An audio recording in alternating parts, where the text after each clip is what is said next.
മോളെ, അവനൊരു തളർച്ചയുണ്ട്. ആ തളർച്ച ഒരു ആക്സിഡന്റിലൂടെ സംഭവിച്ചതാണെന്ന് മോൾക്കറിയാലോ.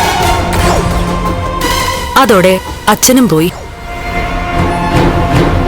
അങ്ങനെയുള്ളതുകൊണ്ട് ഞങ്ങൾ ആരും അവനെ വഴക്ക് പറയാറില്ല, ഒന്നിനും വിമർശിക്കാറുമില്ല, ഒരു കാര്യത്തിനും അവനെ വേദനിപ്പിക്കാറുമില്ലായിരുന്നു. അതുകൊണ്ട് കണ്ണേട്ടൻ ആരെയും വേദനിപ്പിക്കല്ലേ?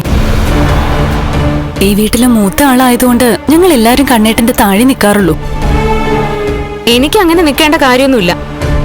ഞാൻ മറ്റൊരു വീട്ടിൽ നിന്ന് വന്ന പെൺകുട്ടിയാ, ഈ വീട്ടിലെ മരുമകളാ. എന്നെക്കാളും താഴെ നിന്ന് ഒരുത്തി എനിക്ക് മുകളിൽ നിൽക്കുന്നത് എനിക്ക് സഹിക്കാൻ പറ്റുന്നില്ല.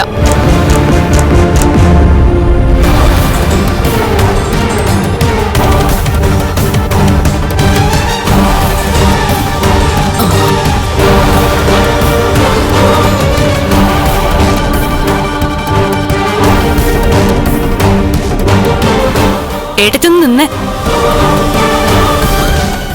ഓ, സ്വർണം കൊണ്ട് തന്നില്ല, അപ്പോഴേക്കും കഴുത്തിലിട്ടോണ്ട് വന്നിരിക്കോ ബാക്കിയുള്ളവരെ കാണിക്കാൻ. ഞാൻ ആരെയും കാണിക്കാൻ വേണ്ടി കഴുത്തിലിട്ടതല്ല. കണ്ണേട്ടൻ നിർബന്ധിച്ചു പറഞ്ഞു ഈ ആഭരണം കഴുത്തിലിട്ട് കാണണമെന്ന്. എന്നാ പിന്നെ പുറത്തിറങ്ങി റോഡിലൂടെ നടക്കടി. അയൽക്കാരും റോഡിലൂടെ പോകുന്നവരും കാണട്ടെ നിന്റെ കഴുത്തിലെ തിളക്കം. കണ്ണേട്ടന് ജ്യൂസ് വേണമെന്ന് പറഞ്ഞു, ഞാനത് കൊണ്ടേ കൊടുക്കട്ടെ.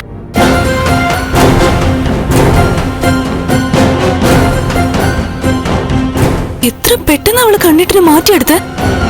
പേരുദോഷം കേൾപ്പിച്ചിട്ടും അതൊന്നും കണ്ണേട്ടൻ കാര്യമാക്കി എടുത്തിട്ടുമില്ല. അവൻ അങ്ങനെയൊന്നും അല്ലായിരുന്നല്ലോ മോളെ. മോളെ, ആര് തെറ്റ് ചെയ്താലും അതൊന്നും സഹിക്കാത്ത കൂട്ടത്തിലായിരുന്നു. പിന്നെ ഇവളുടെ കാര്യത്തിൽ മാത്രം അവൻ എന്തുകൊണ്ടാ അവന്റെ സ്വഭാവം മാറ്റിയതെന്ന് മനസ്സിലാവുന്നില്ല. അതെ, അയാളുടെ മട്ടും ഭാവവും കണ്ട ഈ സ്വത്തും ബിസിനസ് സ്ഥാപനങ്ങളും ഒക്കെ അയാളുടെ മാത്രം പേരിലാണെന്ന് തോന്നുമല്ലോ അമ്മേ.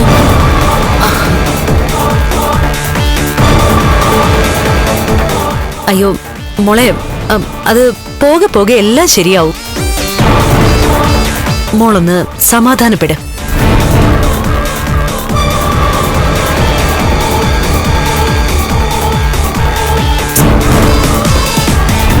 എനിക്കിതൊന്നും കണ്ടു നിൽക്കാനുള്ള ശക്തിയില്ല. ഞാൻ മാത്രമല്ല, എന്റെ ഭർത്താവായ ഉണ്ണിയേട്ടനും അയാൾക്ക് മുകളിൽ നിൽക്കണമെന്നാണ് എന്റെ ആഗ്രഹം. അങ്ങനെ നിൽക്കുമെന്ന് കരുതിയിട്ടാ എന്റെ അച്ഛനും മുത്തശ്ശിയും എന്നെ ഇങ്ങോട്ട് പറഞ്ഞു വിട്ടത്. ഇതിപ്പോ അവക്ക് കിട്ടുന്ന പരിഗണന പോലും എനിക്ക് ഈ വീട്ടിൽ കിട്ടുന്നില്ല. എന്തൊക്കെ കിട്ടിയെന്ന് പറഞ്ഞാലും കണ്ണേട്ടനൊരു വലിയ പോരായ്മ ഉണ്ടല്ലോ എടുത്തി. ആ പോരായ്മ ചെറുതൊന്നുമല്ലല്ലോ. അങ്ങനെ എടുത്ത് സമാധാനിക്ക്.